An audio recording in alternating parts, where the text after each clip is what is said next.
नमस्कार मित्रांनो, जय महाराष्ट्र। मित्रांनो, आजचा सर्वात गाजलेला मुद्दा म्हणजे महेंद्र दळवींचा व्हिडिओ जो अंबादास दानवे यांनी काढला। या व्हिडिओमध्ये पाहायला मिळते की काही शिवसेना मंत्र्यांकडे आणि आमदारांकडे पैशांच्या बॅगा कशा सापडतात। पण थोडं थांबा मित्रांनो, हे सगळं सरकार विशेषतः शिंदे गट, मिंदे गट किंवा इतर घटक पक्ष यांच्याकडे खऱ्याखुऱ्या अर्थाने कोणतीही आयडिओलॉजी आहे का? काँग्रेसकडे आपल्या उद्धव बाळासाहेब ठाकरे या गटाकडे सुद्धा एक स्पष्ट आयडिओलॉजी आहे, एक विचार प्रणाली जिच्यावर ते चालतात, पण विचार नसलेल्या लोकांकडे फक्त सत्तेसाठी आणि पैशासाठीच धावतात। भ्रष्टाचाराच्या या दलदलीत अनेक मंडळी अडकलेली आहेत आणि यांच्याकडे पैसा हा एकमेव अजेंडा आहे। त्यामुळे काहीही आश्चर्याची बाब नाही। सत्तेत राहण्यासाठी, अधिक मिळवण्यासाठी आणि स्वतःच्या फायद्यासाठी हेच त्यांचे एकमेव लक्ष्य असते। त्याचबरोबर आता अशीच परिस्थिती उद्धव ठाकरे यांच्या सेनेकडे उरलेली नाही असा दावा करून काही लोक खोटे व्हिडिओ बाहेर आणत आहेत। हे व्हिडिओ प्रामुख्याने फेक आहेत आणि लोकांना गोंधळात टाकण्यासाठी बनवले जात आहेत। माझं तुम्हाला सांगायचं आहे की जे लोक उद्धव ठाकरेंच्या शिवसेनेपासून बाहेर गेलेले आहेत त्यापेक्षा कितीतरी जास्त लोक आता उद्धव साहेबांच्या शिवसेनेत सामील होत आहेत। त्यांच्या प्रवेशामुळे उद्धव साहेबांच्या सेनेकडे नवीन ऊर्जा आणि ताकद येत आहे। आजही जवळपास 20 आमदार उद्धव साहेबांच्या सेनेसोबत आहेत आणि हे लोक या संपूर्ण घटकांसाठी मोठा आधार आहेत, हे मी तुम्हाला खात्रीपूर्वक सांगतो। मित्रांनो, उद्धव साहेबांकडे आहे विचारसरणी, महाराष्ट्राची संस्कृती जपण्याचा ध्यास, निमित्तता, चारित्र्य आणि सुसंस्कार। त्यांच्या या आयडिओलॉजीमुळे प्रबोधनकार ठाकरे आणि स्वर्गीय बाळासाहेब ठाकरे यांचा वारसा सुसंस्कृतपणे प्रतिबिंबित होतो। उद्धव साहेबांची वैचारिकता, भूमिका अत्यंत सुसंस्कृत आणि स्थिर आहे, जी लोकांसाठी मार्गदर्शन ठरते। महाराष्ट्राला पुढे नेणारी शक्ती आमच्याकडे आहे, आमच्याकडे सगळं आहे, तर त्यांच्याकडे काहीच नाही। आज नाही पण उद्याचे आवाज बुलंद होणार आहे। काल आदित्य ठाकरे यांनी सांगितले की जवळपास 20 ते 22 आमदार उद्धव ठाकरेंच्या शिवसेनेकडे येत आहेत। ही गोष्ट खरी आहे, कारण तिकडे अनेकांचे काम होत नाही। जे मिळवण्यासाठी गेले होते ते मिळत नाही, कारण स्पर्धा खूप वाढलेली आहे। त्यामुळे बरीचशी लोक आता पुन्हा आमच्याकडे येत आहेत, कारण ज्या कामासाठी गेले होते ते काम झालेले नाही आणि त्यांना पश्चाताप झाला आहे। शिवसेनेमध्ये मोठ्या प्रमाणावर नव्या सदस्यांचा समावेश सुरू झाला आहे आणि साहेबांनी जाहीर केलेली ही शक्यता अगदी बरोबर आहे। सगळ्यात महत्त्वाचा मुद्दा म्हणजे आज दोन्ही सभागृहात विरोधी पक्षाचा नेता नाही, उद्धव बाळासाहेब ठाकरे गट सतत विरोधी पक्ष नेता हवा असल्याचे सांगत आहेत आणि एवढं मोठं संख्याबळ असून सुद्धा तुम्ही का घाबरत आहात असा प्रश्न निर्माण होतोय। सत्ताधारी पक्षांमध्ये आज जे काही चालू आहे त्यामागे करंटेपणा आणि संकुचित मानसिकता आहे। भाजपकडे एकीकडे 12 ते 16 आमदार होते, तरी सुद्धा त्यावेळच्या सत्तेत काँग्रेसने त्यांना विरोधी पक्षनेते पद दिले होते।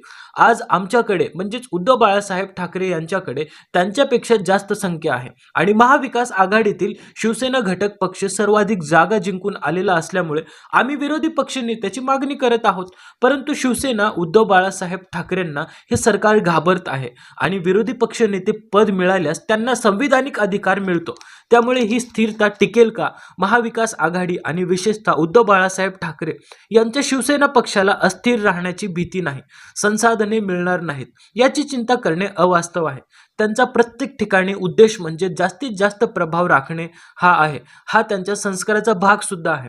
हा करंटेपणा चांगली गोष्ट नाही, पण ते पुढे नेता म्हणून प्रयत्नशील आहेत। काल उदय सामंत यांनी म्हटले की भास्कर जाधवांना विरोधी पक्ष नेतेपद देणार नाहीत, त्यामुळे सतत कागद त्यांच्या समोर ठेवला जातो। तरीही आदित्य ठाकरे विरोधी पक्ष नेते म्हणून उभे राहणार आहेत। आजच आदरणीय भास्करराव जाधव साहेबांनी स्वतः स्पष्ट केले की आदित्य ठाकरे किंवा आमच्या शिवसेनेमध्ये काहीही विषय नाही। शिवसेना उद्धव साहेबांनी स्वतः सर्वांचे विचार घेऊन आदरणीय भास्करराव जाधव साहेबांचे नाव विरोधी पक्षनेते पदाच्या मागच्या अधिवेशनाच्या अगोदरच सुचवलेले आहे। या हिवाळी अधिवेशनाच्या कालावधीत 6 दिवसांच्या आत हे सर्व विषय संपणार आहेत। विदर्भवासियांच्या प्रश्नांसाठी आणि त्यांच्या समस्या सोडवण्यासाठी अधिवेशन नागपूरमध्ये होते आणि त्यासाठी 6 दिवसांचा वेळ देण्यात आला आहे। तरीही 2 दिवस निघून गेले असून सुद्धा कोणतेही मुद्दे अजून येत नाहीत। हा 6 दिवसांचा अधिवेशन खरोखरच एक प्रकारचा फार्स आहे का? अधिवेशन फक्त पुरवणी मागण्या मंजूर करण्यासाठी आयोजित केले जाते, कारण त्यासाठी खर्च करण्यासाठी विधिमंडळाचा स्टॅम्प आवश्यक असतो। त्यामुळे हे फक्त सोपस्कर नाही, सरकारला फक्त पुरवणी मागण्या मान्य करून पैसे मिळवायचे असतात आणि त्यासाठी विधानसभेची मंजुरी घेणे आवश्यक असते.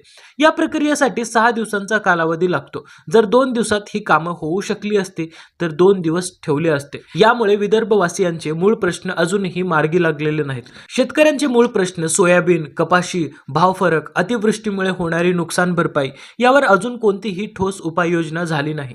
त्याच्या संदर्भात आम्हाला आवाज उठवायचे आहे. परंतु हे सगळे प्रश्न मांडण्यासाठी प्लॅटफॉर्म जो काही दिलेला आहे तो 6 दिवसांमध्ये शक्यच नाही.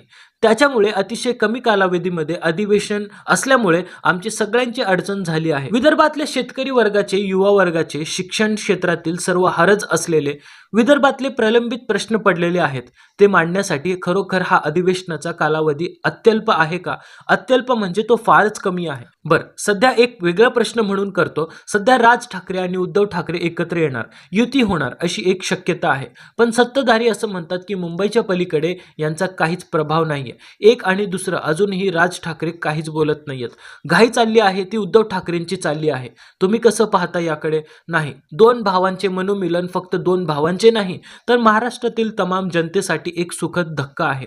मुंबईमध्ये राजसाहेब आणि उद्धव साहेब एकत्र आले तरी त्याचा परिणाम संपूर्ण महाराष्ट्रात उमटतोय. या एकत्र येण्यामुळे महाराष्ट्रातल्या विशेषतः शिवसैनिक आणि मनसैनिकांमध्ये वेगळ्या प्रकारचे चैतन्य निर्माण झाले आहे. फक्त शिवसैनिक आणि मनसैनिक नव्हे तर इतर सर्वसामान्य माणूस जो काठावर होता तोही आता या पक्षाकडे आकर्षित झाला आहे. विशेषतः उद्धव बाळासाहेब ठाकरे यांच्या शिवसेनेचे जे काही पारडे आहेत ती शक्ती आता खूप वाढते आणि त्यांना जन्मता जे काही आहे ते मोठ्या प्रमाणात मिळत आहे. आता सध्या काँग्रेसचे मन वळवण्यात यशस्वी व्हाल का? कारण ते स्वबळाचा नारा देत आहेत. काँग्रेस पक्ष विशेषतः मुंबईच्या संदर्भात ही चर्चा सुरू आहे. बाकीच्या नगर परिषदा ज्या निवडणुका झाल्या त्या जिल्हा स्तरावर निर्णय घेतले गेले आहेत. आता मुंबई महानगरपालिका आणि काही महत्त्वाच्या महानगरपालिकांचा विषय आहे. तिथे शिवसेना आणि मनसेची शक्ती मुख्यत्वे जास्त आहे. जर काँग्रेस पक्ष यामध्ये सामील झाला तर परिस्थिती अधिक चांगली होईल आणि महानगरपालिका पूर्णपणे आपल्या हातात येऊ शकते. मात्र या संदर्भातील चर्चा वरिष्ठ पातळीवर सुरू आहे आणि योग्य निर्णय उद्धव साहेब घेतील म्हणजे यश मिळेल असं तुम्हाला वाटतंय? मित्रांनो, व्हिडिओ शेवटपर्यंत बघितल्याबद्दल धन्यवाद. चॅनलवरती नवीन असाल तर सबस्क्राईब करा, लाईक करा आणि शेअर नक्की करा. तोपर्यंत भेटूया पुढच्या व्हिडिओमध्ये. जय हिंद, जय महाराष्ट्र.